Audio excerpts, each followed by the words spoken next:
welcome. Hello. You'll probably recognize myself and my co-host here from other ventures and stuff like that. If you don't, well, first off, thanks for coming to the channel. Absolutely. Good to be back. If you don't, at this point in time, I'm kind of transitioning out of common connoisseurs, but you can find my co-host here, Dallas, aka Puzzle Box, over on Common Theory, doing that damn thing over there, and I think you like guest spot in a myriad of other places too. So Yeah, I dabble everywhere. I dabble.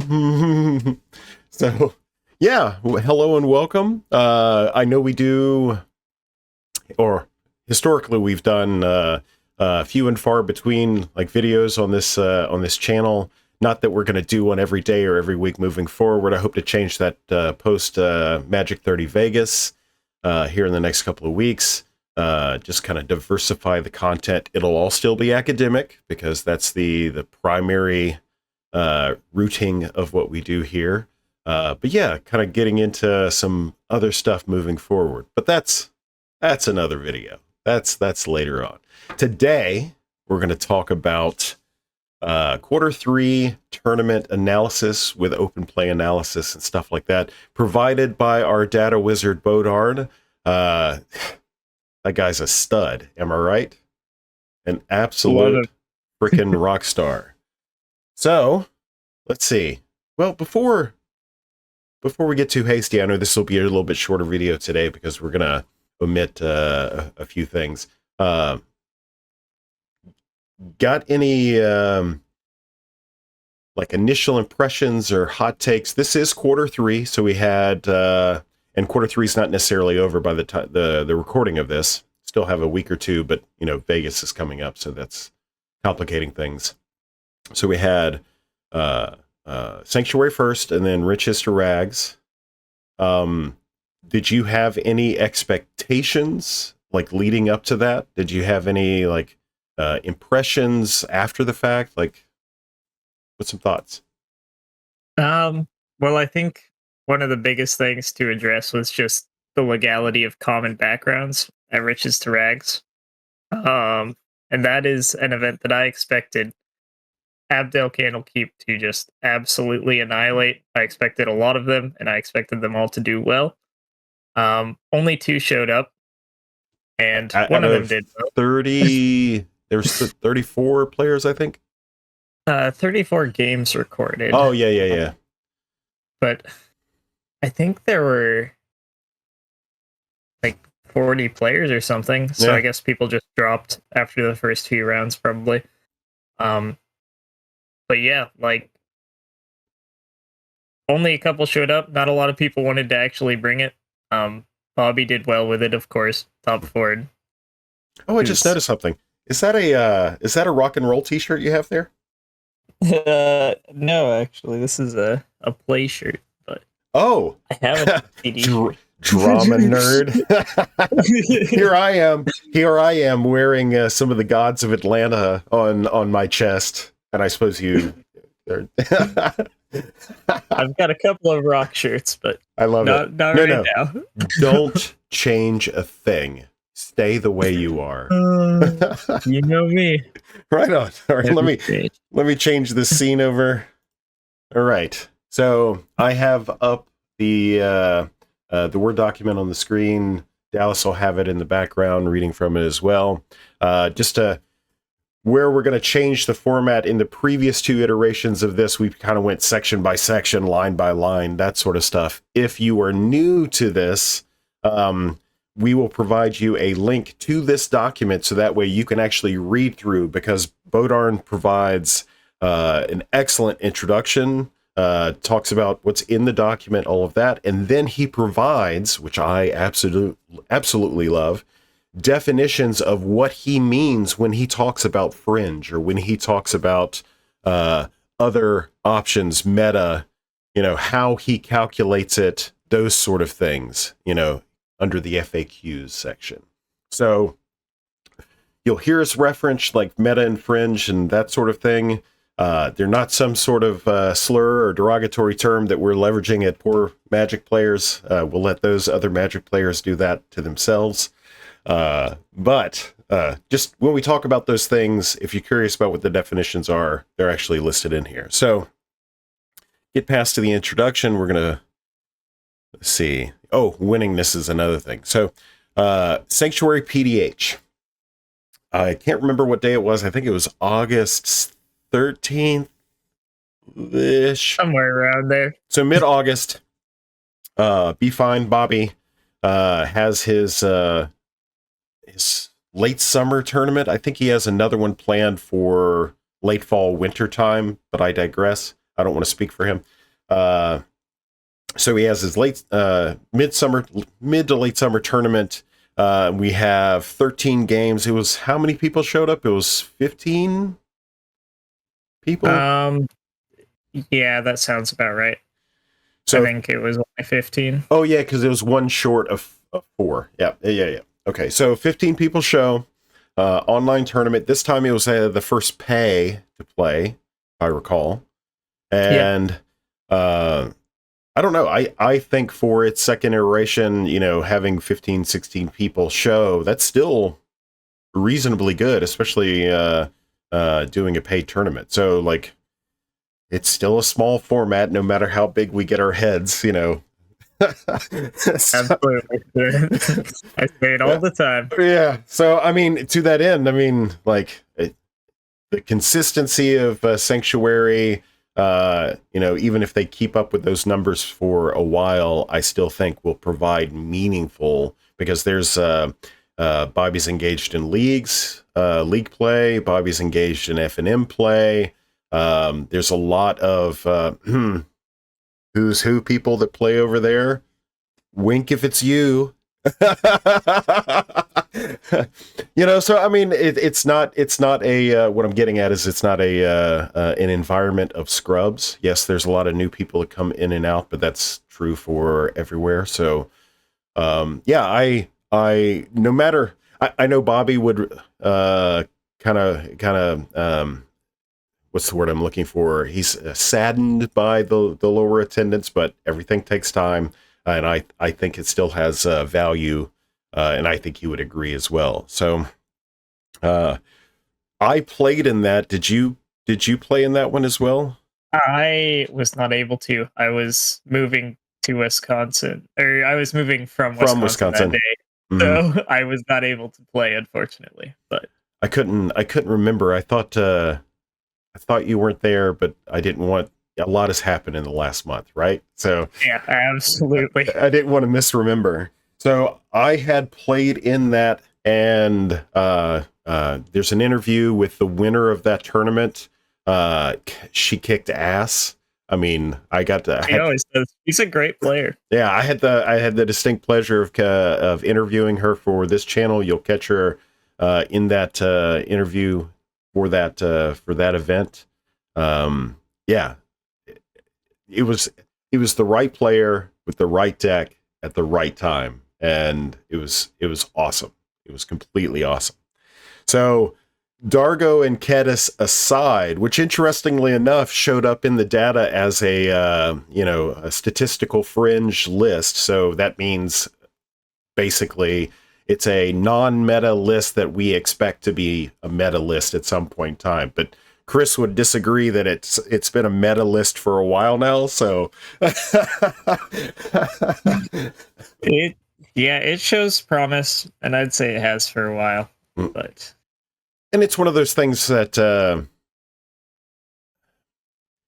I think Dargo Kedis, I don't want to say anti-meta deck, because that's not entirely correct.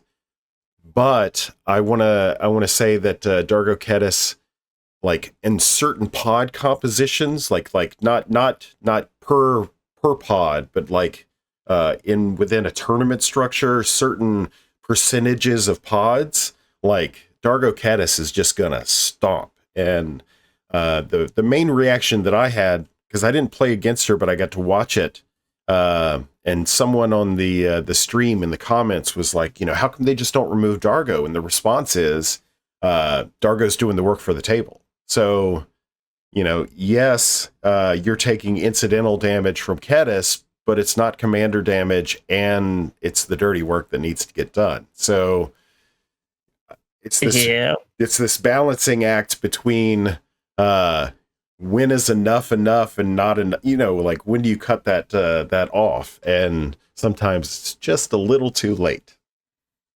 So aggro decks really add an interesting thing to threat assessment when there's still combo decks at the table, because it's like, do I use my removal now when I know I'm not going to die for 3 turns and risk just dying to the combo deck? Like, you have to be able to make that threat assessment absolutely enough times, and it is difficult. And speaking of combo decks, so the meta decks that showed up for Sanctuary PDH for the August tournament. So Abdel Iron Throne this time versus Abdel Blue and Kedis Malcolm. Malcolm Kedis is Malcolm Red is real easy to talk about because it's Malcolm Red. Like, I think That's good. I think there's a video that was released in the last couple of months. Common Theory tier list, something or another, that talks about. I mean, there is a. So you guys put it as a hierarchy of Malcolm Red.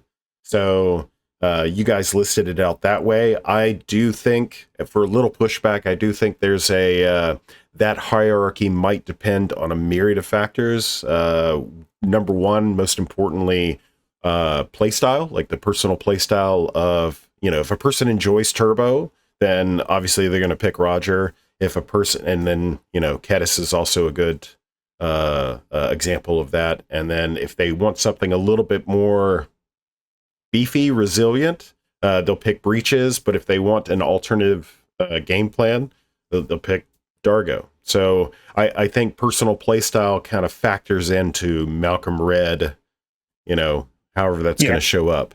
I think Malcolm Kedis, I don't have the metrics on this, but I think Malcolm Kedis is probably the most common partner combination at cPDH tables, but Malcolm Breaches is probably the most common pairing overall in PDH. I think I'm recalling that correctly. I don't know. I think Malcolm Kedis is definitely the most popular in tournament play. So for certain. So it's no surprise that showing up, and I love that. It was let's see, we had 14 people. No, 15 people. That was what, four pods? Four rounds, rather? Yeah. So of those 4 rounds, you had Malcolm Kedis and Abdel Iron Throne taking down 3 wins. That's 44, almost 43%. That's pretty nice. Did both of these decks have multiple pilots?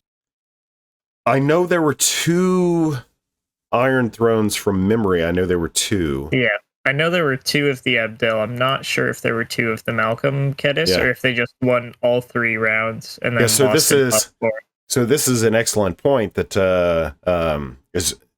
isn't reflected in the data. So objectively ranking these, I know they're listed in a certain way. That's just alphabetical as far as the sheet is concerned, but it really should be the other way around, where it's Malcolm Kedis, because that was contributed by 1 player versus the combination of wins for Abdel Throne. So, I mean, if we want to get nuanced in the thing, so I'm not certain if it was or not. I'd have to go back and check. It might have been 2 pilots as well, because it is Malcolm Red. It's popular. But, yeah.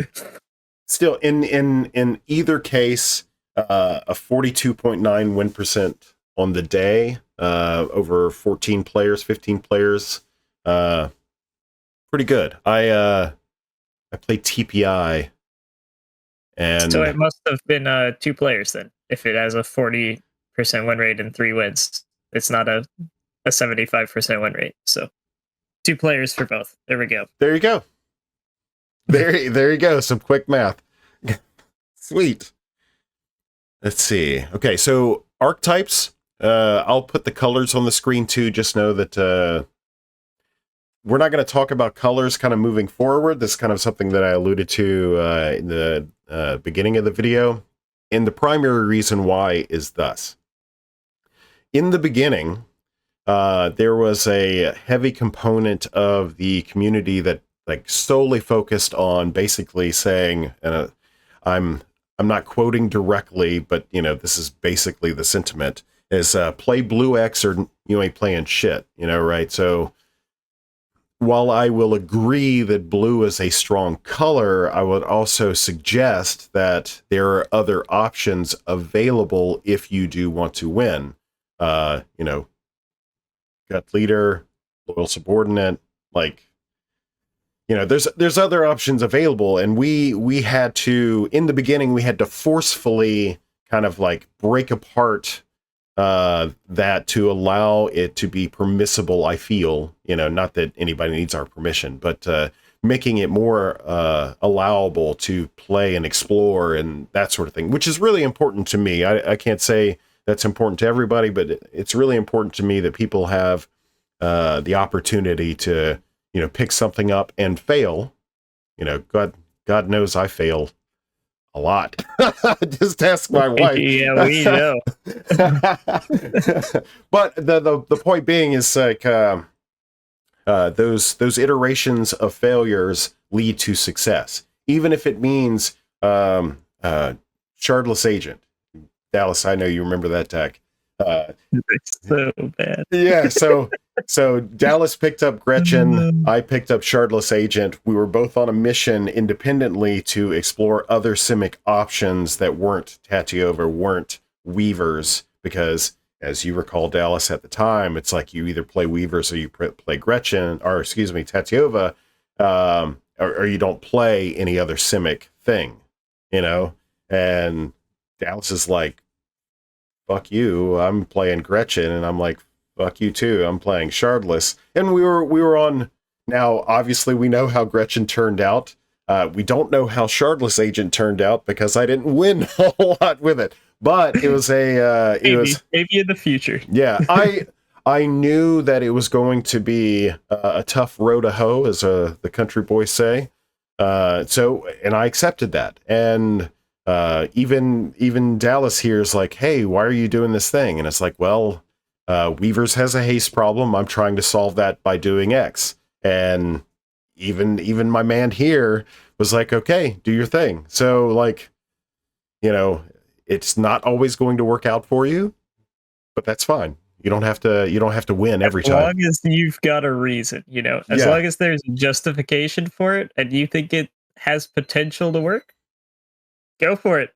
I can't tell you you're wrong until, you fail 100 times over, and even then, maybe it's just not the right time for it. So yeah, I wholeheartedly believe that if 1, 2 would be better, but if 1 or 2 artifact indestructible lands were printed more, so functional copies of what we already have, if that was the case, Shardless becomes an infinitely better deck, because you can structure that to basically cast Shardless, resolve the cascade, win. So yeah, I digress. Absolutely. That's for another time. So back to Sanctuary. So I'm going to say something later. I'm not going to say it now, but it's going to be I'll be alluding to it now. So looking at the popularity versus the winningness. Now, there has been tension. Is that the right word, Dallas? There has been tension in the community as of late, probably the last 4 or 6 months, regarding archetypes. And there are some people on the train of saying, like, hey, if you want to be respectful of the time structure of tournaments, if you want to have a good chance of winning a tournament, you should be playing combo. And if you play combo, you're doing the more correct thing, blah, blah, blah. It's not necessarily my intention to wade into the deep waters of that debate, although I might by the end of the video. But also, like, looking at other archetypes there, like the aggro deck that was we talked about earlier, Dargo Kedis, won the event. It in aggro decks as an archetype only had a 21.3% representation popularity there, but also like 12.1% winningness. And if you're curious about that metric and what that metric means, by all means revisit the top of the page. And Bodarnn is a rock star when it comes to just like putting in those definitions. So if you're curious exactly how he parses that stuff out, so it's basically winningness to encapsulate is its expected, ability to win. Like, that's loosely put. But I know we Magic players get down and deep when it comes to definitions of terms and stuff like that. So, so mid-range by far in the Sanctuary tournament was the highest represented, I guess, in popularity. Followed by combo, followed by aggro. Of course, we know aggro took down the tournament. Combo overperformed. When you see that plus or minus, that's basically a scale, whether it performed over. If it's closer to 0.0, that means it performed as expected, and then anything in the negative means that it underperformed. So mid-range underperformed. I'll have to do some digging, but like 17.6 is a little bit of a... Yeah, it's not a great look. Now, to that end, and we'll see it somewhat in the richest rags data below. People are trying to figure out, mid-range. They're trying to figure out its contribution, and in the overall data. In fact, I've got this. I'll pull it up for you. Well, it won't be on screen. I'll read it. I'll narrate. So, from also another good feature of the website, if you didn't know, I selected April 1st, which is the beginning of the second quarter to date. So whatever the date of this recording, and as far as popularity during that time in all of the data, so that's tournament and open play, mid-range is 26.9, or represents 26.9% of all of the decks being played. So as far as popularity and what people are bringing together, it's better than a quarter of what is bringing. So you can reasonably expect that one mid-range player would be in your pod, right? Reasonably expect. Yeah. Sometimes it's two, sometimes it's none, but there's a good expectation that you'll have at least one. So it's not for the lack of trying, is what I'm trying to get at. Is people are trying to solve this problem. Now, what mid-range is, or what I think it is it's basically when you go through your card selection, your card choice, and you're not necessarily trying to go for the most efficient thing. You're trying to find the balance between effectiveness, flexibility, and then I think maybe efficiency comes third out of that. What's your take on that? Yeah. I think the simplest way I like to define mid-range is just a pile of good cards that's just trying to outvalue people. You're not necessarily trying to just remove all of the potential win cons and options from your opponents. You're not trying to necessarily go faster than everyone. Just somewhere in the middle, just kind of doing your thing, interacting when you need to. Well, the way that you phrased it, somewhere in the middle. So that is a difficult proposition because very vague.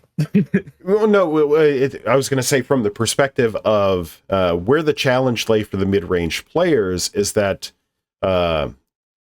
because of how we described it, mid-range is trying to solve a very particular problem, and that problem is usually based on what the meta composition is at the moment.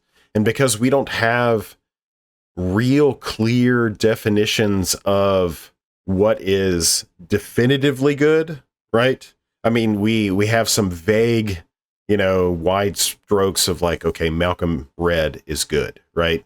We can affirmatively say, put the stamp on it, Gretchen is good, boom, but in terms of what you would see in a normal 60 card meta, like determination breakdown of, okay, this is good, thousands of games, that sort of thing, based on performance, we don't necessarily have that yet. So I think this is the crux of the mid-range player's problem. So they don't have a set thing that they're trying to solve for. They're trying to their problem solving scope is too wide.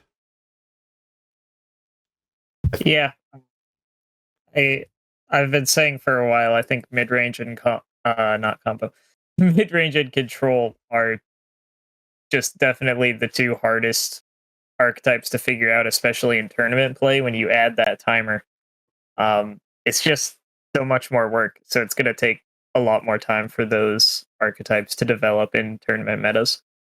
Absolutely. Absolutely. So kind of to polish off, so we talked about 3 of the 4 archetypes. There were no 0. This is prompting. An aggro 1. An aggro 1. Coincidence. Yeah, and there was 0. There were 0 control decks. So it was the time factor that reminded me of that fact. There hasn't been a lot of control in the format, for the last couple of years. Pre-timer, right? But now that we're starting to get into this cadence, I think by the end of the year we're going to have 7 tournaments, maybe 8 tournaments by the end of 2023. Yeah. So the time is now a real thing. So control has, I think control's going to get smushed into mid-range, and yeah. So anyway, because I fully expect that the time factor is the reason why control did not show up at this tournament. Okay, so that was Sanctuary. Once again, there's another Sanctuary coming up before the end of the year, to be determined. Reach out to Be Fine, harass the hell out of him, saying I want my tournaments. Tell him Clay sent you. like literally, here, I'll even put his personal phone number in the description of the video. Please text him at 1 a.m. Where are my tournaments? Text your representatives. So do you have anything left for Sanctuary before we move to Riches Rags? Yeah, I just wanted to point out no control, and you hit it. So, righteous. I think we're good to go on our 15-player tournament. A lot of extrapolating thoughts there, but all right. So Riches to Rags. So let's point out really quickly. The data here is interesting. But you could just say a little bit biased. So so it's interesting. So in the larger scale, I think we've got I think we're well over 700 games in the data now. So in the grander scale of things, I don't think there's much of the bias that's included in the tournament won't necessarily affect the grand scheme of things, but it is important. 30 games. Yeah, it's important to note that this does exist. Now, the first thing is that part of the tournament structure, they awarded points to people who had buys. Now, this is something using the Command Tower software, you can actually kind of self-select and change that. I reached out to Z-Rob after the fact. I was like, hey, tell me about this thing. What gives? And he's like, yeah, it's in the settings, So, not every Command Tower tournament will produce the same result. It's actually in the settings as you set up your tournament. You can award points, no points, probably even select the amount of points if you wanted to award buys for some reason. But anyway, the point was is buys were awarded the same points as wins. Yep. Now, internal to the tournament, that matters because that affected pairings moving up. External to that, it has less of an impact because while, yes, wins were calculated off of those things, in the grander scheme of things, not really worried so much. But in the micro, it did matter. So the second thing is Orzhov. There was a bounty put on Orzhov, basically who could bring the coolest deck. So I think there was a good, actually, I'll tell you, let me scoot down here. Actually, he just did it by individual colors instead of, so white and black had a combined representation of, what's that, 44%. So yeah. So, I mean, there was a lot of Orzhov. There was Abdel Agent. There was Elias Ilkor, which shows up in the data a lot. So from our perspective, what Dallas and I will be talking about, I mean, sure, we can point out that Elias Ilkor is a meta deck, but that's really only in the context of this particular tournament because it was overrepresented, specifically because there was a bounty put on it. So from my perspective, we could probably, and I think we're lucky in the fact that, so Elias Silkor and then Abdel Throne are just two, they're the only two Orzhov commanders listed in this metrics that we see before us. So that does give us the opportunity to look at some of the other things. Do you have any impressions from what you saw from that tournament? Did you watch it on the stream? I watched some of it. I will say one thing that I'll personally point out because it sucks for me. The single Gretchen player is actually an individual that I coached, Gretchen, for Detroit and for this event. And they actually missed the first round completely, but won 2 of their 3 rounds. So you see a 66% win rate. But they didn't get into top 4 because they missed the first round. So they had really bad tiebreakers. And someone who only won 1 game, but had really good tiebreakers and got a bye, had the same points as them and made it into top 4. That sucked from my perspective. So what you're saying is Gretchen is good, right? I still think Gretchen is great. Yes. But yeah. I'll say it. Gretchen is the best Simic commander available to any players. So let's go. He said it. So before we started recording, so the last couple of weeks I've been working on Weavers and Tatiova, trying to retool them for what we're experiencing in the meta. Because I mean, we've been collecting data for a few years now, but this, and I think you would agree, this is the year for like data. We have received some shocking, revelations from what Bodarnn is, we're recording all the stuff. Bodarnn's doing the scrubbing and interpretive stuff. I mean, we do some interpretive stuff of our own, but nowhere near to the degree that he does. But like, there's been revelatory information in these reviews. So let's see, how are we doing on time? 34 minutes. So looking at Richest to Rags, knowing that there was a little bit in tournament skew, Gretchen probably would have had better results there. Nothing against the player. Yeah. Just put it out there. So you did what played the game. So starting with the fringe. So if we take out Agent Iron Throne, which there was only 2 Agent Iron Throne players, right? Or was there 3? Yeah, I think there were 2, at least 2 that I saw. So the same type of representation, as we had in Sanctuary, of course, skewed because more people. I digress. So Gretchen expected, Breaches or Malcolm Red expected. Now that was just one player. That was Joe. So 2 wins from Joe. But now we get into 2 that. So Rasad is interesting. It's not my jam, so I don't really have much to say about it. But like right above and right below. So Zada and Satyr Enchanter. Now, I play Enchanter. Zada is one person once again. Yeah, Zada is one person. And I think Satyr in this context is one person as well. Yeah, because were they in top 4? Yes. Yep. Then yeah, they would have played 5 games, so this would also be one person.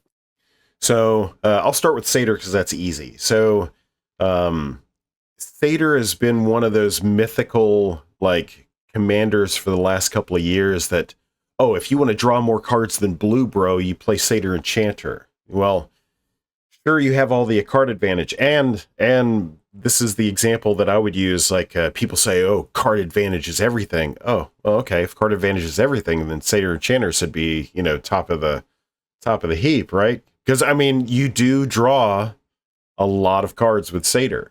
Whether or not it's actually more than blue is, to be determined. But the point still stands. Like if you want raw card advantage, that's a good place to start. Satyr's problem, if it had one, is interaction, being able to interact with the board, which I think actually kind of helped the few games that I watched this, not to take away anything from the player, that's not my intention, but they just kind of sat there and did their thing for a little bit until they became unmanageable, and then they couldn't be interacted with, so green and white have great protection. Is that your impression? Yeah, kind of the same thing as like how gut inspiring leader wins, where it's like it's not the most prominent threat, especially when there's combo decks at the table, and it gets down early and builds its engine, and then by the time it's actually an issue, it's too late. You have to dedicate your resources early to stopping it, and or else it's either, if you don't dedicate the early resources to stopping it, you either lose to the combo player anyways, or you get run over by this deck. And if you dedicate the resources early, you could just lose to the turbo combo player because you don't have interaction. So it makes a really interesting game state.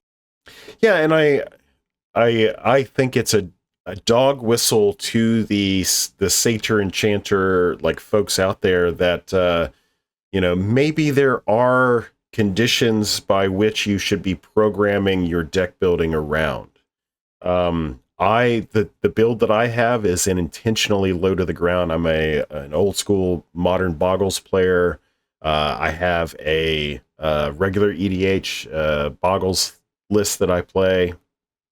It's an archetype that I absolutely love, and I am trying to make everything cost 1 mana because I'm trying to play, draw, play. I'm trying to chain through my deck. Now, there aren't really many payoffs for that outside of having a really big creature, but it's something that I'm working towards. Now, Zada, on the other hand, Zada has experienced some fame in cPDH history, but then kind of fell off. I don't really know why, but it was always put in that corner. But now that the meta has gotten more greedy, right? So even I'm doing that. Instead of playing like lose focus or miscalculation or something like that, I'm playing something more like intervene or confound. So I can still target creatures and attack, combo plans or things of that nature, but I can't outright counters spells based on conditions and that sort of thing. So in that environment where I'm trying to, hone my own particular protection suite to better enable my game plan, I'm opening up possibilities for Zada to be put on the stack and me not be able to do anything about it. So I'm using myself as an example, but this is a trend I'm reflecting that's pretty common regarding other competitive players. So as the protection suites and interaction suites get more lean, Zada has a chance to shine again, because the only real option you have is to counter it on the stack. Because if it, let's say hypothetically, Zada resolves, and then we have removal targeting Zada, they have at least one spell that, Zada players do this. They have at least one spell that they are going to play on top of whatever interaction that you have once Zada is resolved, giving them 14 to 16 cards. Yeah. Too much mana, too much card draw, all that stuff. Yeah. And yeah, I think that's reflected with Abdel doing as well as Abdel does as well, because it's another commander that's like, once it resolves, the value is there. Like, it's done its thing once it resolves one time. So succinctly, you kind of put it out there. So there is a category of commanders that will have a certain level of performance once some of these other factors, start getting, we start moving the needle. Like back in the day when it was a suite of counter spells, you played, counter spell, mana leak, memory lapse. Like, I'm not going to name all 10, but like everything that said counter target spell, Logic, baby. Yeah, Logic Knot. Hell, I don't think I have a deck with Logic Knot in it. Well, maybe the Crackling Drake. So looking at how the times have changed, because that suite of counter spells represented an expectation that the game was going to go a certain amount of time. Now that we have shortened that amount of time, we've had to play with the efficiency and efficacy of what our interaction suites look like. And Zada and Abdel and what's another value commander? I think those are primarily the two right off the top of my head that have solely benefited from this metering of interaction. So yeah, Malcolm can, but it requires specific board states. Curiosity control decks in general do, depending on the board state, I would say. That's fair. I haven't seen a lot of Curiosity on my end. I imagine that'll change once I start playing more in the Sanctuary. But like, yeah, to your point, like, Curiosity effects don't win you the games themselves. They just enable your opportunities to win the games, and your experience and the frequency of those resolving probably lends itself to the type of interaction people are playing. Long story longer. So the elephant in the room, I say for last, Abdel Candlekeep. So another artifact of Riches to Rags is that common backgrounds were legal for play.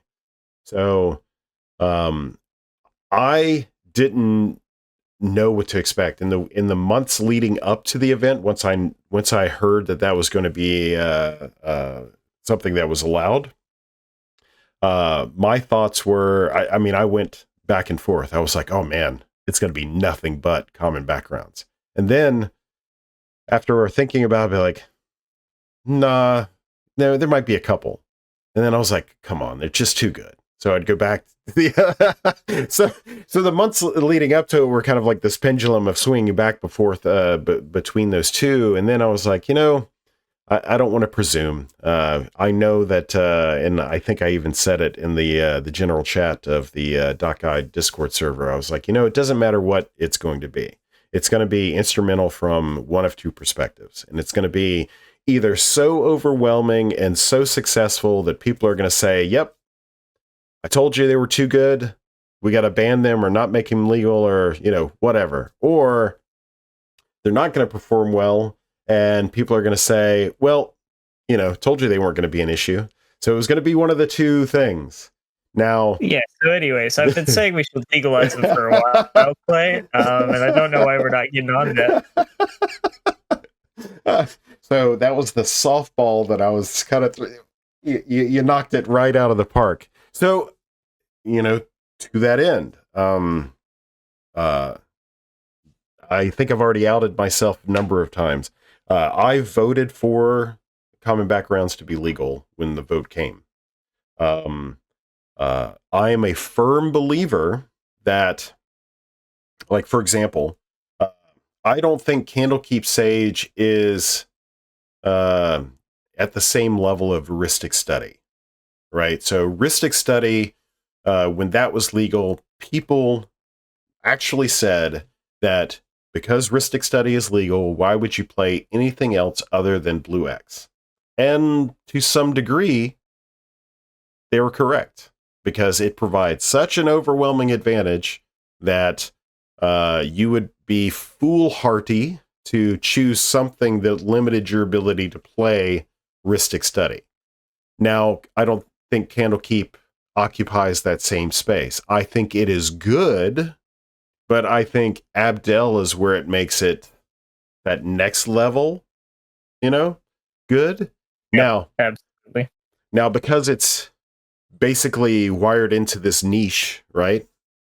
So I firmly think that if Candlekeep Sage, because that's the one everybody points to, if that were legal along with the other common backgrounds, I think we'd see more enchantment removal. I think the meta would adjust. I think we'd actually see like more counter spells, these hard counters that we were just talking about. I think that it would actually, and to that point, like we were talking about time earlier, it would be strong enough to have such a ripple effect that, through this playing of more removal, through this, which is tempo, right? So all of these factors leading up to engaging this one particular style of deck are also going to be good against these other types of decks, right? So you're going to have these wide-ranging effects. So I think the meta would adjust. Now, is it strong? Sure. Curiosity effects are strong, but those aren't everywhere. So now, is it this in apples for apples? No, but you're getting my point. But do you have any disagreement with that? I mean, I have also stated that I want common backgrounds to be legal. I'm not on the RC, obviously, but what I've always argued for is just make them legal, and if Candlekeep actually turns out to be that busted, just ban Candlekeep and let us have the rest of them. But I digress. Yeah, that's another video that's already been published a couple of times. So yep, absolutely, it's been beaten to death at this point. So riches to rags. Even though from a tournament perspective, there were some complications, Dallas Walker is one of the people, along with Bobby, they are putting in the work to bring tournaments to cPDH. Between them and RIW, they're the three premier spots that we have all stood up this year. I mean, I think Riches to Rags had technically had a tournament last year, so they were the first. Well, there have been others, but like as far as like successfully continuing the process. This is the third Riches to Rags, right? Yeah. Because there was the one that LSL Core won, Bobby won, and this one. Yep. So, yeah, I mean, Dallas is doing the damn thing. You Dalai are prolific, is what. There's too many of us. So yeah, I don't have anything more with that, maybe we can just briefly kind of go over archetypes. Yeah. Okay, so because I've got a hot take that I'm in story. We've got analysis of both tournament play. So just real quickly for Riches to Rags, mid-range again represented like 51, better than 51%. Then combo, then aggro. Control actually showed up in this this tournament. Of course, combo making everybody look silly with the only positive numbers.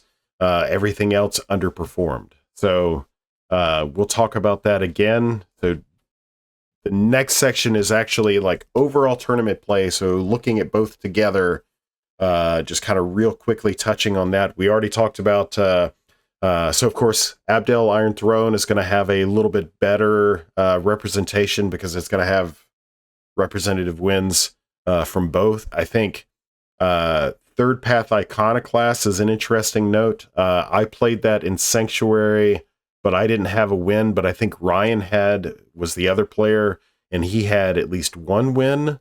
So I suppose that would make the majority of the wins happening in Rags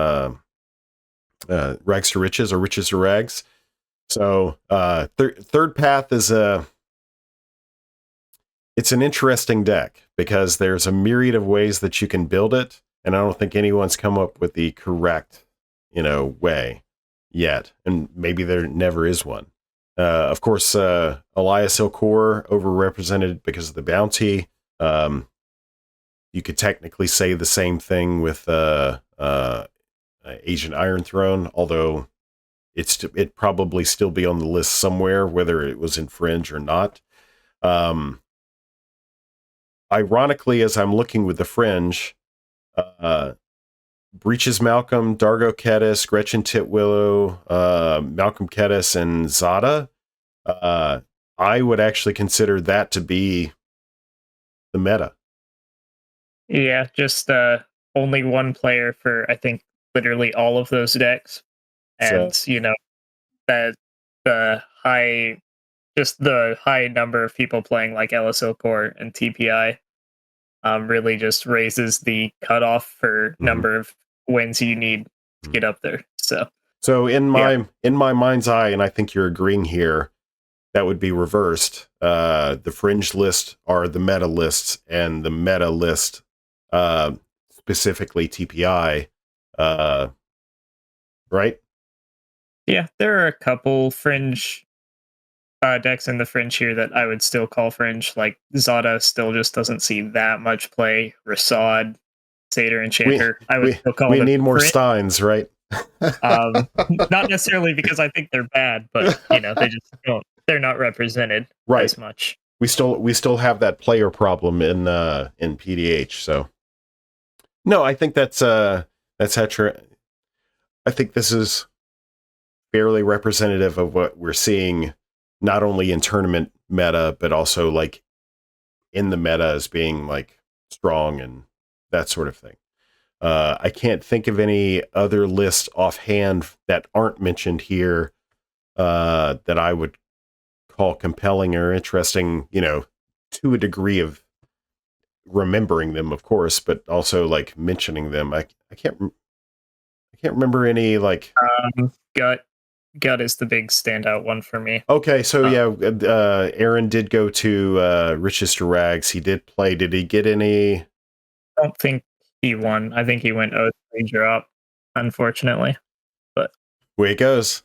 It's still Magic, You're still playing a multiplayer card game. Like, there's still plenty of variance. And, okay. Yeah, sometimes it happens. Clay's big splash. You waited almost an hour for this, folks. So, according to popularity in tournaments, mid-range is represented at almost 50%, 49.2%. Combo is represented at 27.1%. Aggro at 21.5%. Control at 2.2%. Ready? It's gotten to the point where I can't deny no longer that I'm not saying mid-range is not good, but if you want to play a tournament, and if you want to win a tournament, you probably should play combo. There it is. There it is. You know, this is something that We did it. This is something that Dallas has been talking about for the last 6 months. In fairness to my homie over here, he was doing so out of, largely out of preference, but That is true. so we can conclude. Now, is it highly conclusive? I don't know. The spread of 30 points might say something, but I mean, if combo is overperforming at 14%, mid-range is underperforming at 15%, that's 30. That's 30 positions between. Yeah, and obviously there's reasons for this, as we've been discussing this entire video. You know, tournament meta is still young. I think proactive game plans are just very easy and very effective, and they're going to be until combo, or I keep saying combo instead of control, until control or mid-range figure it out. And it'll take time for that to happen, but surely it'll happen at some point. At some point. And I mean, like, to agree with you and add a little bit more, the proactive game plans that we're currently seeing have a component of greediness to it. So, like, they're going all in and making you have it, and quite frankly, a lot of people just don't have it. So, like, how far do we have to ride the train, right? Before, so yeah, so if you want to win, play combo. It's fortunate because I like playing combo, so if I could just win. Okay, so that was tournament play. Obviously, with these tournament breakdowns and stuff like that, we asked Bodarnn to kind of take a look at the open play values compared to the tournament values, because it has been said historically that open play is kind of a joke because XYZ, either it doesn't mean much because people are experimenting, or really, like, if they're going to play a tournament, they're not going to play that deck, they're going to play this other deck. The reality of the situation is that open play is the field of experimentation, the thing that the brews people bring, like that aforementioned shardless deck. I think I played 24 games with that, all losses, and that's reflected in the data. Now, that doesn't mean I gave some 14 people free wins. That's the insinuation people are saying when they were like, oh, open play data, user submitted data doesn't matter. No, the data is usually submitted by the winner, which has some bias to it, I admit, but all data has biases. So, like, the big thing is looking at how the performance of the open meta compares to the tournament play. So, and I think this is going to be the first time that you're going to see something interesting regarding that. And I haven't really formed an opinion. I'm just going to let it wash over me as we go through. So yeah. So what's interesting to note is, as we talked about earlier, there are some names, some commander names in the meta that we've talked about previously, what we would expect to see.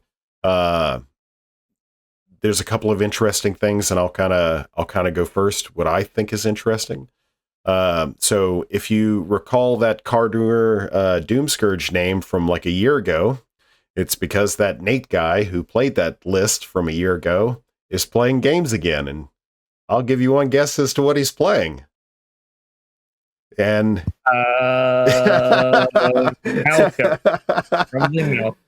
so Nate, being a lover of that archetype, of that commander, that kind of codifies in my mind once again that a knowledgeable player with a particular list who knows it back to front can perform, right? So That's exactly that. Another notable thing is that Sivrus Cloakwood Hermit list that is being brewed by Islane, as started out as a passion project, and I think he's worked on it for like 4 months, like straight. So Yeah.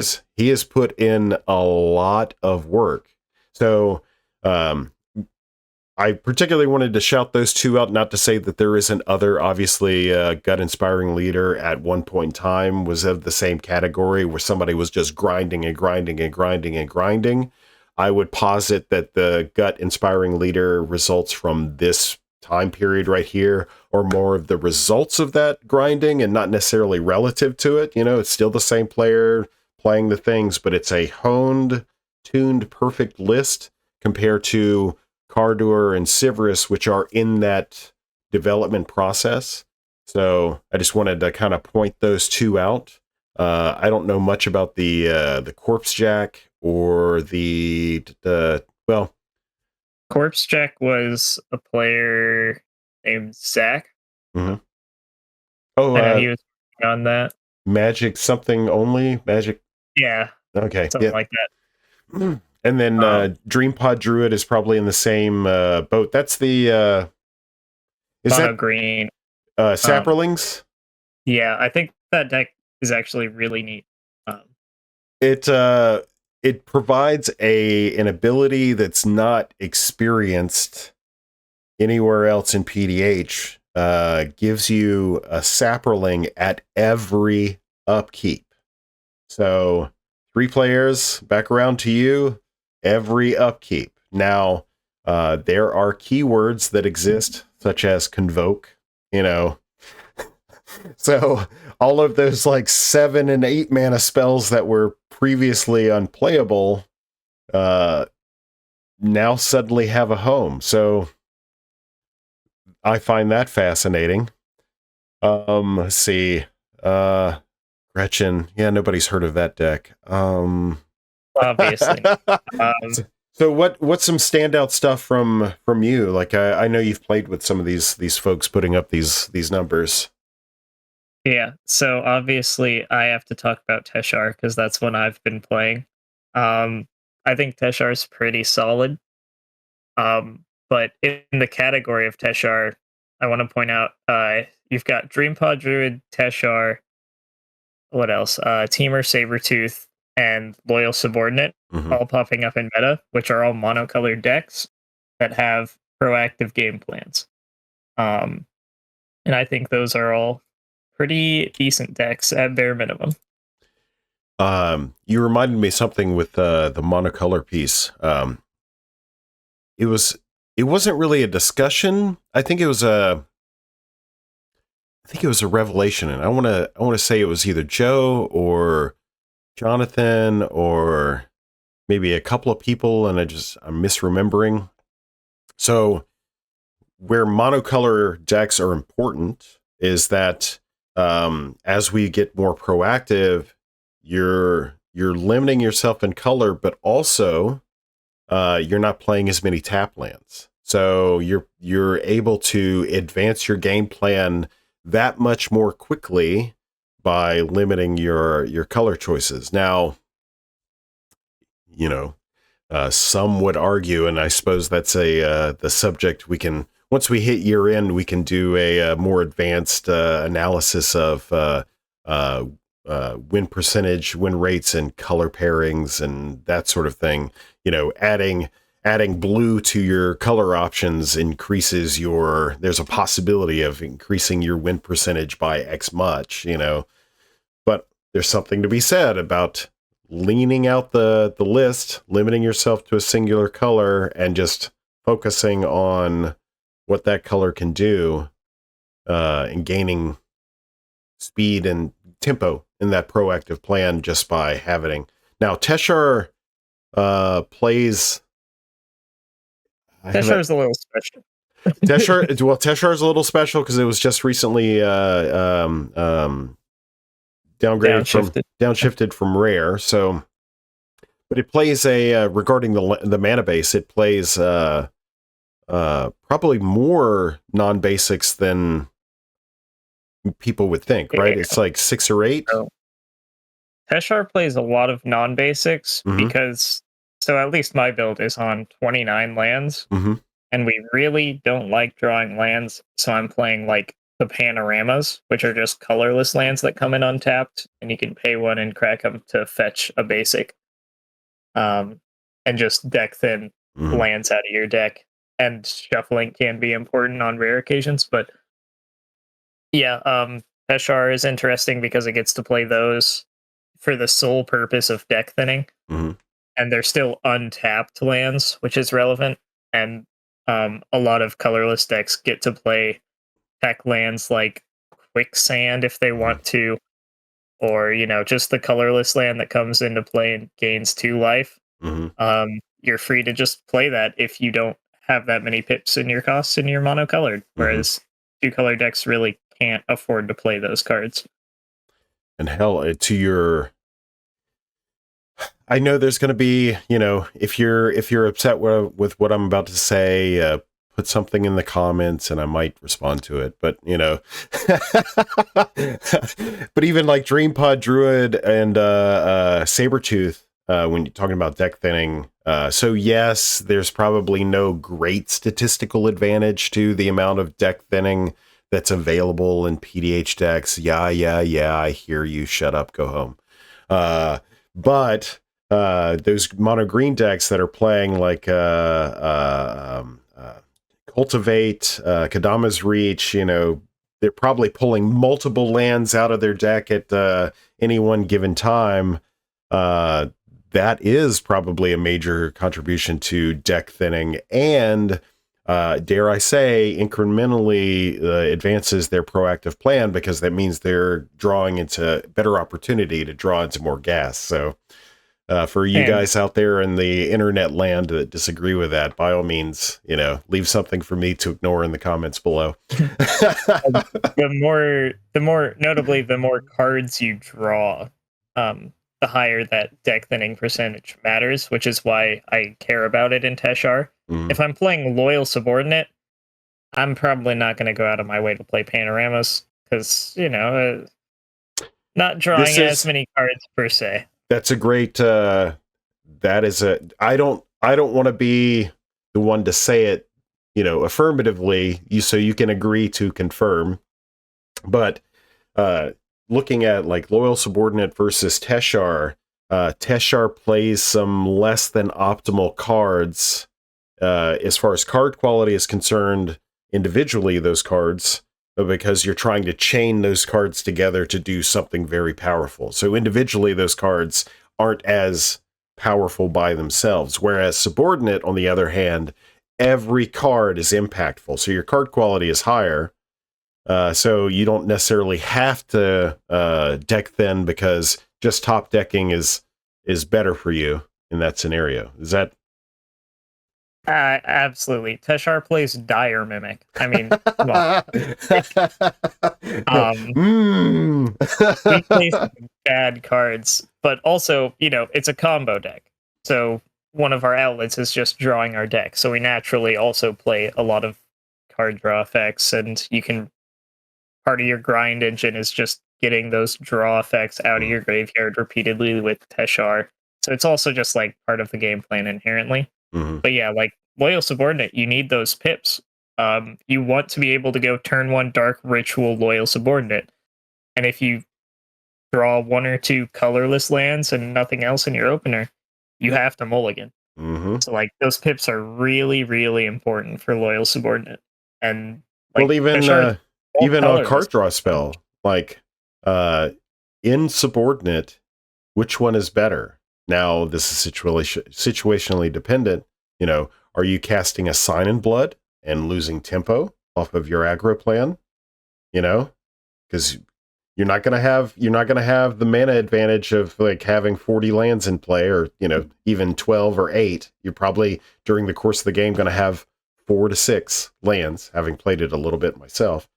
So do you lose that tempo advantage by trying to restock your hand, so this give and take, or do you play that 2 mana spell that on enters or dies, drains the table? So which which point are you at? So yeah, like I think.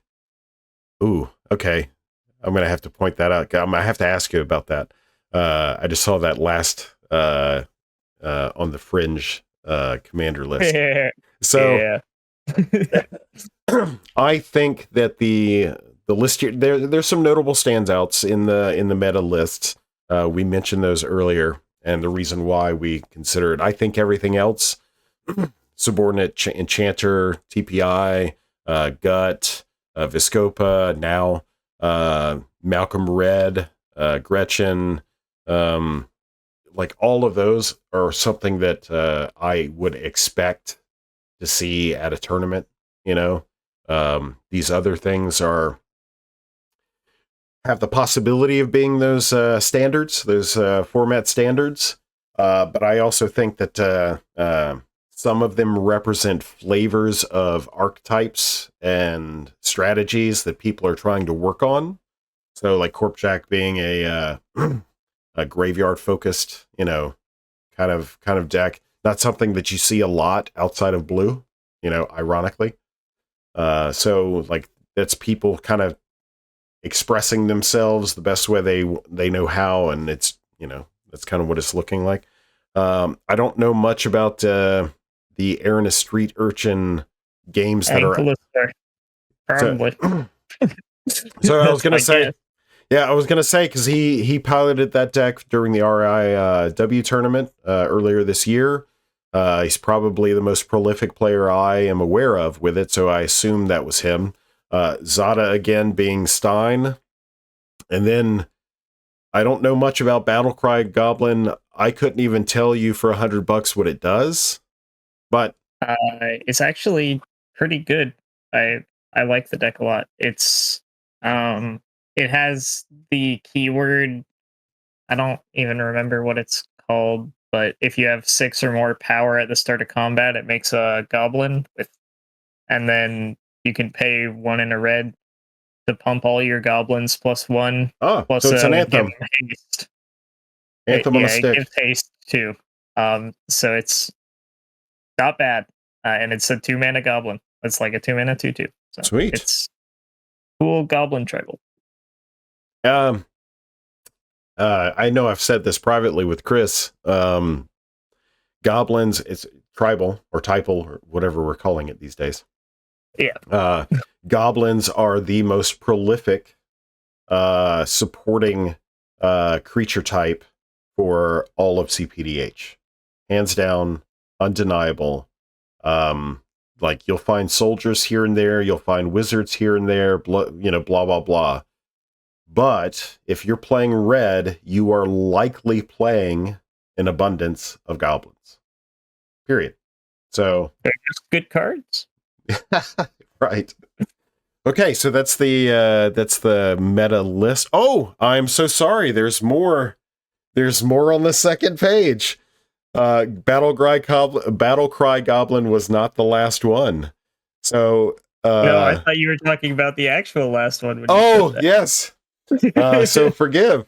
So we have Kadira, Jury, Bastion Protector, Balmor, Itch Tactic, with the Rebek, Rocco, Elias Ilkor, and Tatiova.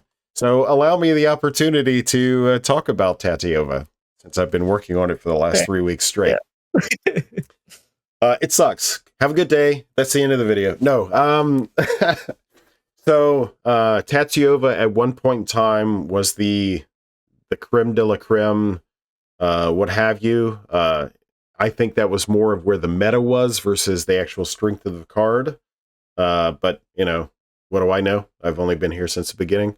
Tatiova has a problem.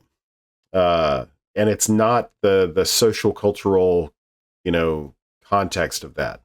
The thing that makes Tatiova function and makes Tatiova so dangerous is the land droppers, whatever those clever name we've come up for those. And there's only 5 of them.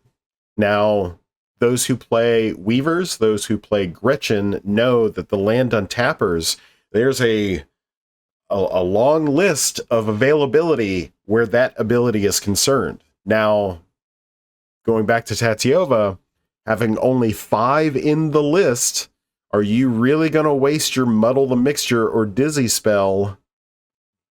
By the way, you can't search for until you hit turn 3.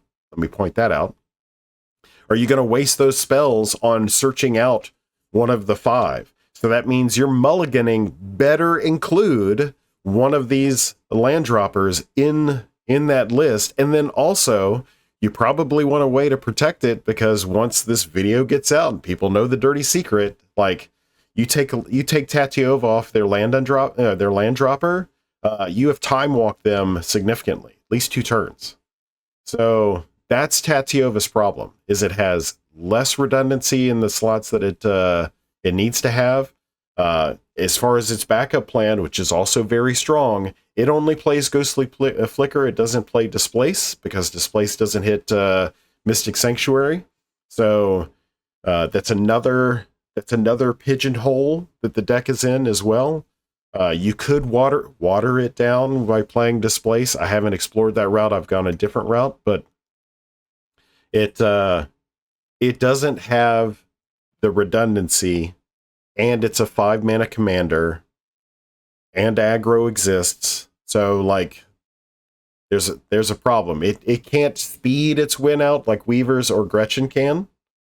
So because it can't do that on a regular basis consistently, it has to find this middle ground, and that's a really bad spot for the combo, Thimic combo decks at the moment. So how's that for affirmative and definitive? I agree it has issues. Mm-hmm. I will say, whenever we were just hanging before RIW, Bobby was playing some Tatiova games against like Mion, Gretchen. Gator was playing Gut, I think. And then there was always like one person rotating through that table. I was one of them. Yep. Yeah. I think Tatiova is better in tournament play than she is in just open metas. I think she really thrives on other players being the threat, kind of the same as Satyr Enchanter and those kinds of decks where it's like, can you really risk removing the land untapper? I see what you're saying. So open play where it's more experimental and a little bit more loosey-goosey, no real-time commitment there. Obviously, your threat assessment will be different than if you are in a tournament. Now, even tournaments are problematic because there's this general expectation that everybody showing up at a tournament is having this expectation of themselves of winning the tournament and all of that. That's not necessarily the case. Some people, Phyrexian Censor, shout out to Scooby.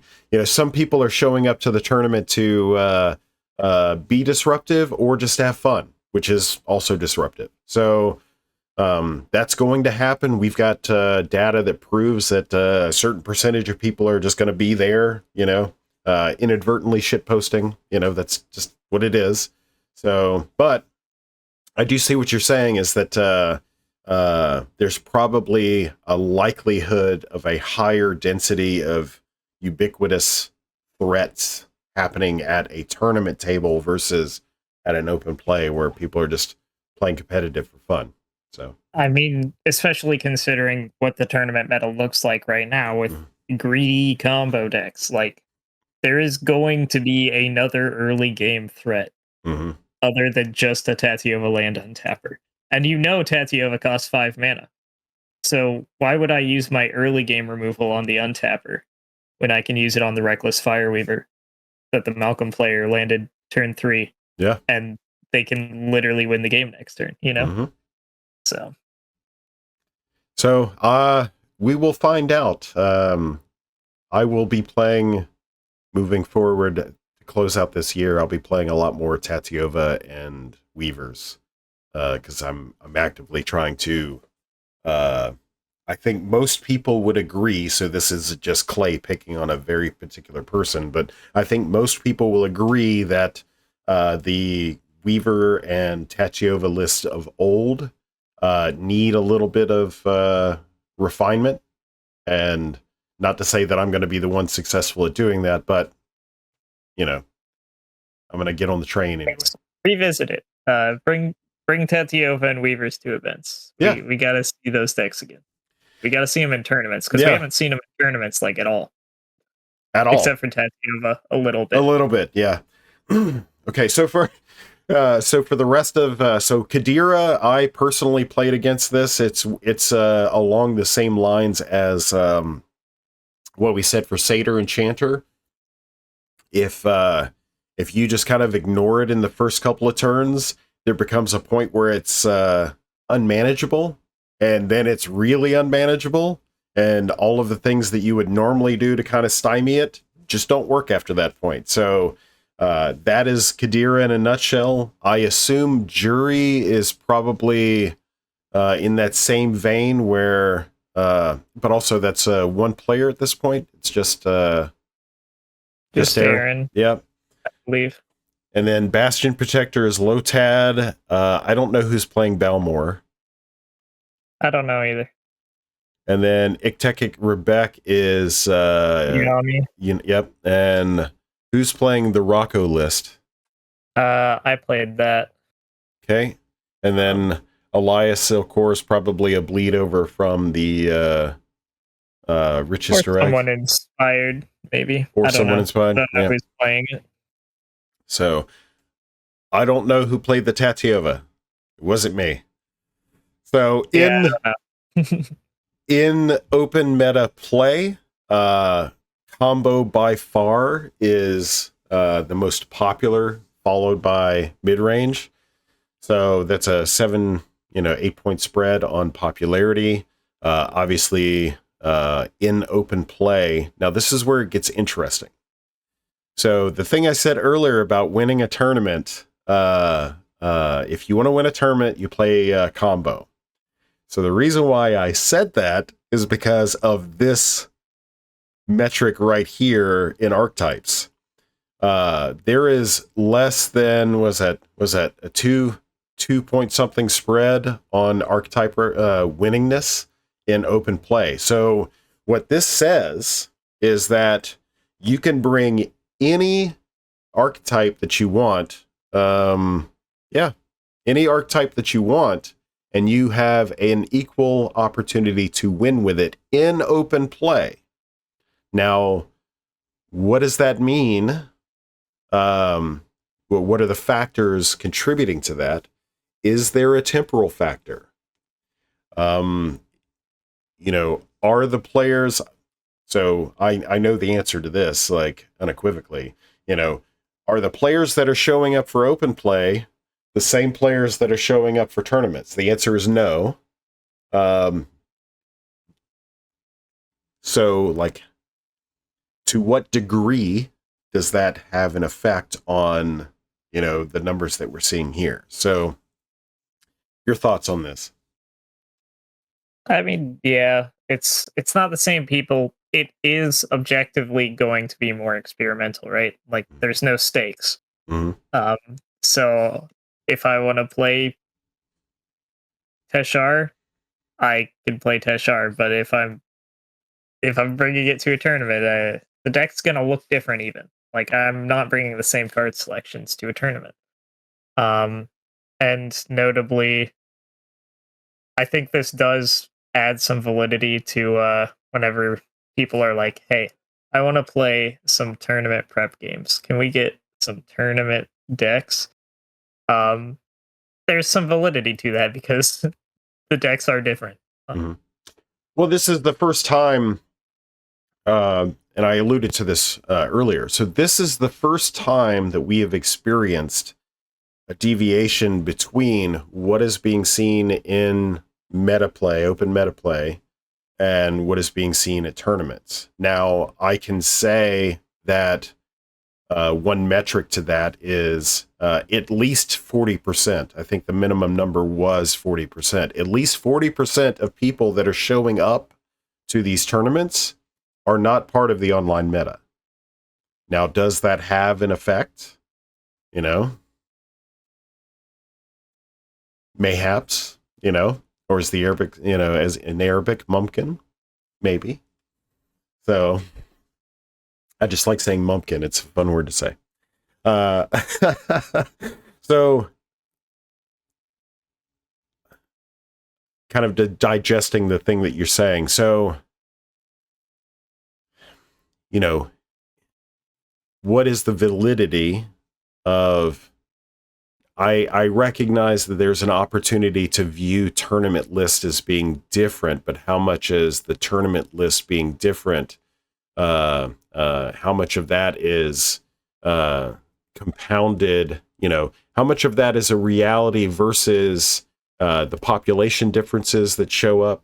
The people that show up for online play, that they're pretty consistent. It's pretty consistently the same stable of 25 people, 30 people, Yeah, something like that. So we know if I, you know, if I just threw out a name, Bobby, we know what Bobby's going to play. Ryan, we know what Ryan's going to play. Jonathan, me, you, like there are some knowns that are associated with the personalities that are being, regularly showing in these online places. But like, you give me a name for this Philly tournament, this Richest Rags, about, I don't know this person. Like, I have no idea what they're going to bring. Or hell, you're going to say, all right, they're going to play Elias. Okay. There's probably a wide range of card availability. If you compiled all of those Elias decks together, you'd probably have an Elias deck that had probably 150, 160 cards. There's probably that much variation between all of those lists. So Sanctuary, not so much, because that Sanctuary is more of a representation of the meta, play, because it's online. But like RIW, yeah, RIW is probably the same way. You were there, like you had that X factor of non-online people there that were skewing, and not using that in a negative context, but that were, changing outright the what was happening in the tournament, those matchups. I mean, preaching to the choir. You Sprite dragons, know? Yeah. So to provide a little bit of pushback, it's really difficult to qualify, and quantify exactly. We know tournament lists exist because, people like you are changing their lists, to accommodate. Now, how big of a, sway that has on the actual outcome, that's to be determined, that sort of thing. So now that I've retorted, do you have any additional? I mean, yeah, it's true. There's always still going to be that X factor, but we do see a lot of the same decks consistently performing at tournaments. No, that said, let's take that in a, I wasn't trying to be negative, but let's take that in a positive direction. If you are modifying an open meta deck, right? How are you modifying it? Are you trying to make it more proactive? Are you trying to, what does that look like? That's a fair question. And yeah, okay. For me, I like to go a lot more proactive, because of that time component, and knowing that other people are also more proactive. I think it makes cards like Dispel way better than they are in an open meta, right? Mm-hmm. Like, 1 mana is half the mana of Negate, and it's still hitting almost every combo piece. It's still protecting you from all interaction, essentially, on your turn, your combo turn, stuff like that. And just teching for decks that you expect to show up, although that's very difficult to do in our format, because like you're saying, there's a lot of rogue decks that just kind of show up and you're surprised by. But teching for Abdel, if you're going to an event common backgrounds are legal, seems like a pretty reasonable thing from my perspective. Obviously I wasn't necessarily right, but in that instance I'm playing Counterspell over Dispel because I want to counter Abdel, Yep. Things like that. Interesting how knock-on effects like that. And I mean, getting back to that legalization, question, like I'm as an RC member, I'm willing to experiment. I'm willing to learn. I'm willing to challenge and say kill the sacred cows. I'm willing to do all of that stuff. So anyhow, enough about me and decisions of past. That's a that's a wound that just won't heal. Okay, so in the conclusion, closing, yeah. So obviously, in this analysis that Bodarnn provides, there were some points in there that both Dallas and I didn't speak on. I highly recommend that you download it or click on the link. It'll be in the description. Look over it yourself. We try to cover some of the high points and stuff like that, but like little nuances are going to be missed because kind of moving forward, as opposed to what we were reading this basically line by line in the beginning, trying to get more into a three-person approach where Bodarnn's providing a voice, Dallas is providing a voice, and I'm providing a voice. So that way, you, the viewer, more specifically, you, the player, have the opportunity to weigh the things that we're talking about and apply, that as desired to your deck. That's our goal. I think that's an unstated portion of this is like, don't do the things that we say. Take the things that we say into consideration when you do the thing that you do. That's probably the thing that we're trying to say in all of the series.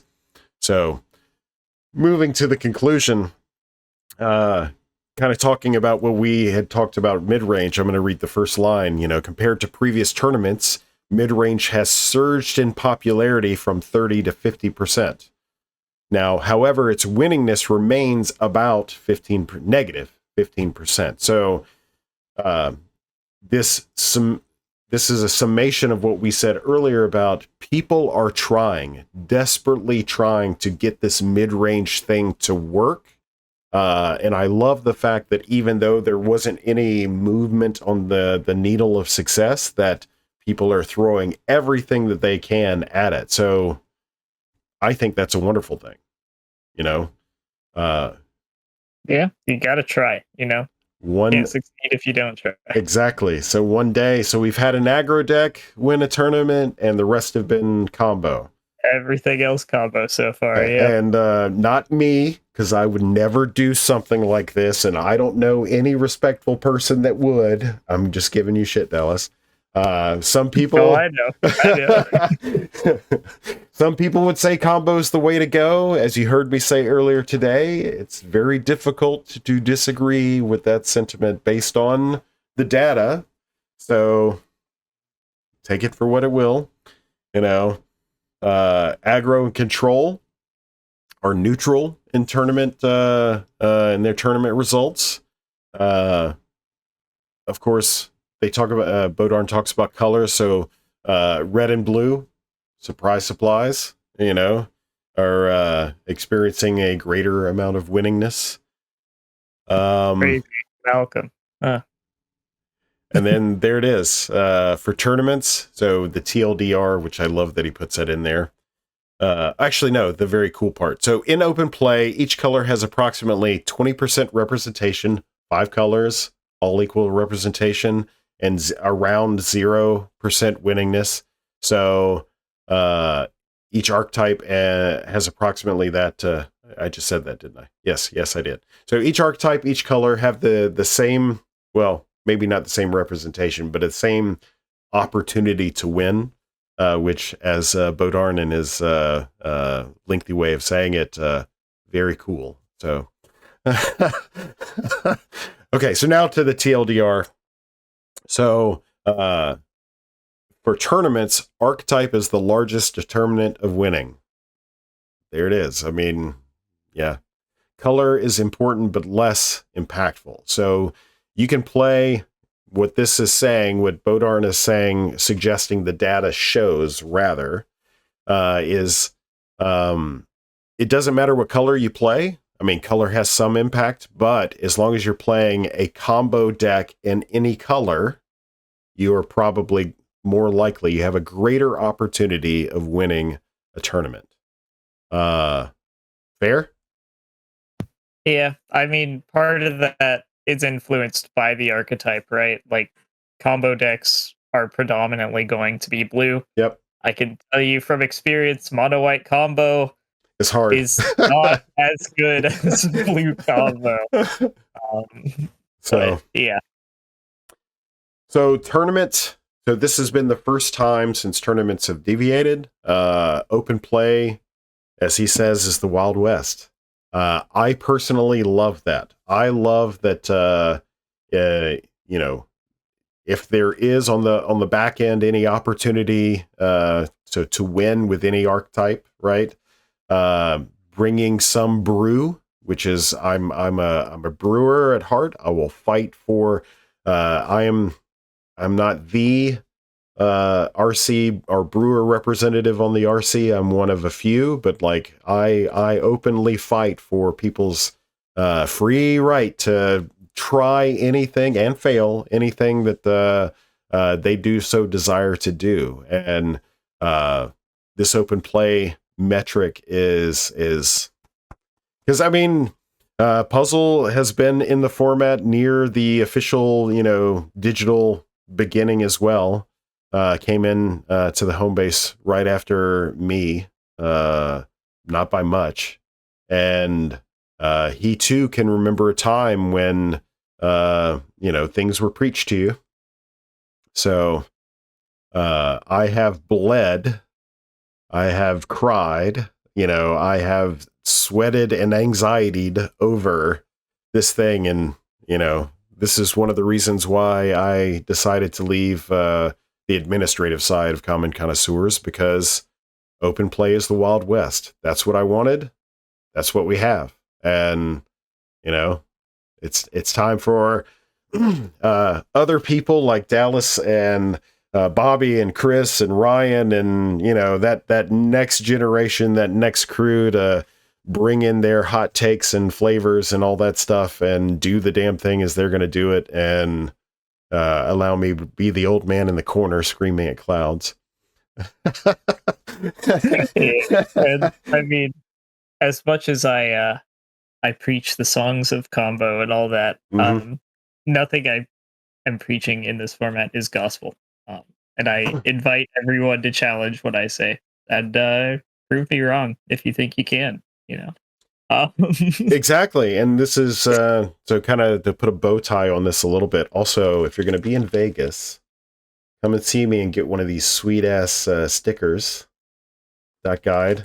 Of course, Dallas isn't going to be there, but I think I'm having a couple that I'm going to save back, and I'll mail you one for your deck box. Oh. So yeah, like if you're in Vegas, come see me. But also like that statement right there is exactly why Dallas and I have kind of paired up on this this venture here. He talks a tough game, but he, like being rooted in fact. Like I set out a long time ago, and Dallas supported me a long time ago to collect this data, to do something with it, to give players a foothold in academia, the academics of statistics, to do something with it, and I feel at this point, I wouldn't say household name, but there is a recursive like feedback kind of circumstance happening here where people are taking the data, doing something with it in their brewing process, and then playing the decks, either in tournament or open play, reporting that data, which in turn, initiates the process again.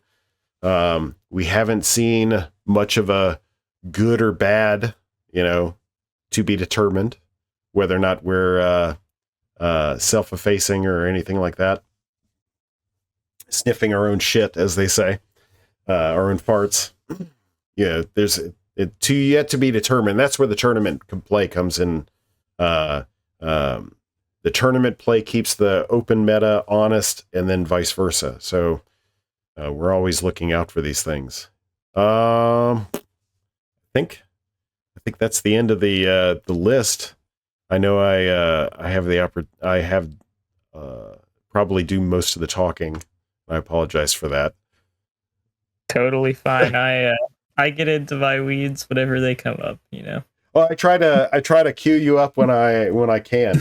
Do you with that? Do you have any so moving forward? I think at the end of the year review, we'll have Dallas, we'll have Jonathan and myself on, and then of course Bodarnn will probably have most likely have some input. So that'll be 4 voices. We did that earlier on, but I think that with more than 2 people at a time, it gets a little like trying to find room for people to talk. So I've liked switching back and forth with both Jonathan and Dallas. Plus, it gives them a break in whatever they're doing too. But at the end of the year, we'll probably come back and do more of a holistic, study of what we saw. So that throws up this opportunity based on what you've seen. And I know for fact we have at least one.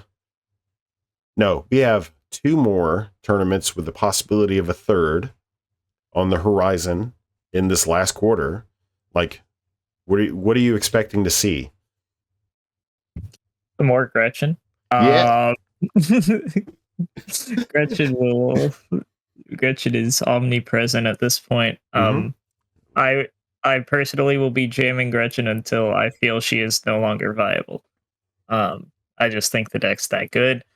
I still expect a lot of turbo combo until the mid-range and control players figure something out, but I encourage people to try to figure that out. People are trying, obviously. 50% beta share and all that jazz. I don't know the answer. I don't know the full answer to that. Sorry, I didn't mean to interrupt you, but like specifically we're the mid-range players, and I'm talking to a select couple at this moment. I think that there's 2 things. So number 1, I think that the card selection suite, I think you guys are on the right track, but I don't feel, now of course, not being a mid-range player, you can push back and say, Clay, you don't know mid-range. True, but I'm on the other end of that, so I can say that, maybe the removal suite is a little lackluster. Maybe there should be some more opportunities taken there. I also think that probably the most influential aspect of the pod is the politics and the whole paradigm, which I'm also interested in discovering. Puzzle and I co-wrote an article, part 1. I'll be writing part 2 here probably this week. He gave me his input. I'll be putting all that together and then sending it back to him probably this week coming up. So part 2 to that, it's basically the social construct of and politics of cPDH, kingmaking, and the like. But to that point, for the mid-range players specifically, because they're the ones usually beating the drum about the aggro attacking the combo players. So I think there is... Combo players don't care because combo's trying to beat everybody all at once, so that they are less concerned. I think the aggro and the mid-range guys and gals need to get together and have a serious discussion about priority and who to threaten and who to target and that sort of thing. And I think once they get that worked out, I think that'll probably play the largest part in helping mid-range's record to rise. My humble opinion. Not to make this video much longer, yeah. But I mean, we're already at 143, so yeah, politics is a resource that proactive decks don't use as much, and I think that's definitely a big part for mid-range and control because they actively use politics much more as a resource. So, and I'm suggesting that regarding the politics, they say if it ain't broke, don't fix it. Well, it's been broke. So if the way that you're doing it is contributing to the brokenness, maybe you do it differently. That's all I'm saying. So to to that end, for another time. So you were talking about you were talking about the. I interrupted you. So you expect if mid range can get their shit together, which preempted that aside. Yeah, I'm sure they'll figure some out. It's only a matter of time, especially with more board wipes and stuff coming into the format. I don't think so. I don't I don't think that the mid range players that are playing now, and I'm not gonna call anybody's name, but because I don't want to directly pick on them, but there might be some set in the ways kind of things happening, and it's going to take this myriad of players that I'm a couple three that I'm thinking of when I say this. Although they are set in their ways, they have exhibited change over the last year, so it's not that it's not possible, but it's one of those slow to come kind of thing, and I'm not quite sure that by the end of the year enough necessary work will happen with regard to like the archetype development to kind of get there. And I mean, yeah, maybe not by then.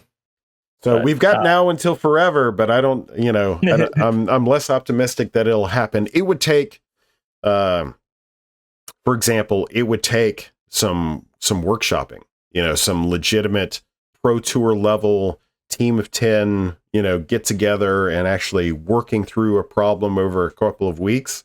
And at least one of these people that I'm thinking of just doesn't have the time. They've got other changes that they're dealing with, and other things. Yeah. So they just don't have the time to do that. And probably the most preeminent mid-range player in the format at the moment is the one I'm talking about. So I have no doubt that they'll come around eventually, but just like their plate is full at the moment. Yeah. So my closing card suggestion for mid-range and control players. Yep. It's because I'm going to give you one, whether you want it or not. I think Heated Debate's a pretty cool card. But yeah, that closes it out for me. Right. All right. So that's the end of this video. As always, if you got some input or what have you, we post discussion in the Discord that both myself and Puzzle here are administrators for, cPDH.guide. Too easy to get to. We usually have the discussion there. Once again, you can leave comments on the video. I'm usually the one that responds to those. I need to add Dallas as a manager to that thing. I mean, should you want it, I'm putting you in. We'll talk about that later.